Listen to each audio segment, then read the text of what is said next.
Hi everyone, this is Cheri from 12 by 12 Cardstock Shop, and today I'm just bringing this little sentiment stamp from Catherine Pooler's fall collection to you guys.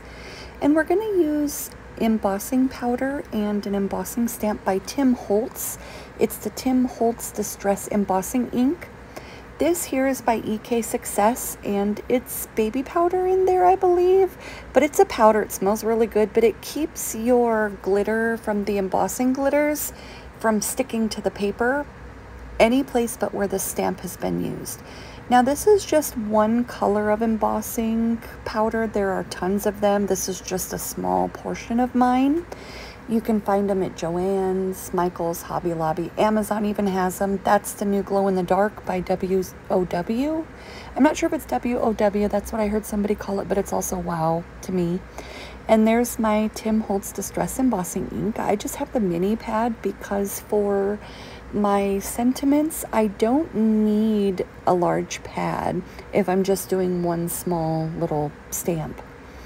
And that is a mini Misty that I'm using that holds my paper down. It holds it in place. Now, all you're going to do is pour some onto your paper over where you've stamped. And you will need a heat gun, and also make sure you're working on a heat safe mat.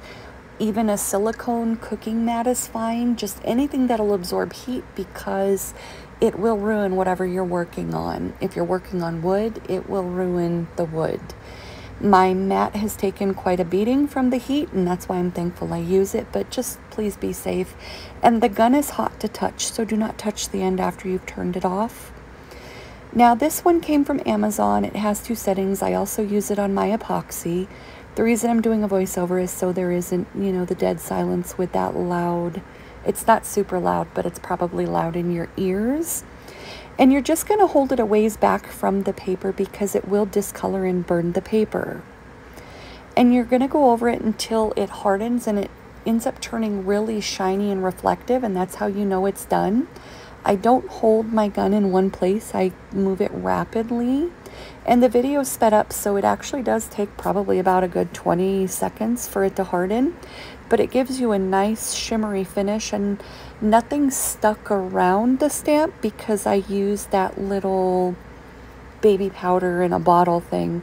There's several colors of embossing powders, and I have one for just about every occasion.